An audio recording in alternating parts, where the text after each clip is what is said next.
We have Jeremy here, and Jeremy, of course, is the producer of Red, White, and Blueprint, and he has been very much involved in all this local politics, helping us to get the recall of Leonard Modi, and also helping us immensely with getting out the word of how you can restore your county. So, my good friend, shoot away. What do you think about this new election, these new candidates, and where do you think the direction is going to go for Shasta County?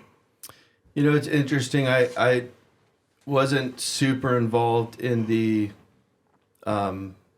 general election, at least on a local level. I was helping with some Senate or some governor races, actually. But on a local level, you know, with Red, White, and Blueprint, the big goal that I believe we achieved is to make people realize that local politics do matter and to get involved. And there were times, a lot of times actually, whether larger publications like the LA Times or Bloomberg, or even just people calling me to know who to vote for, I wouldn't tell them.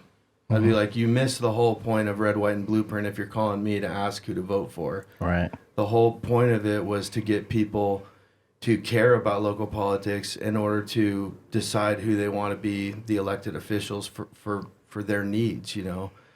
And so I felt like we accomplished that. It seemed like a lot of people woke up. You know, it did turn into a fight. You know, it did feel like more like the fight you see at a presidential level or a governor race, but locally. And some of that is hard when it's local, the fight, because it's a small town. There's a lot of friendships, but you could tell people really cared. So I'd say, do I like the fight? I like that people care. I'm not a fighter. I'm more of a lover. So for me, the local fight can have parts of it that hurt a little.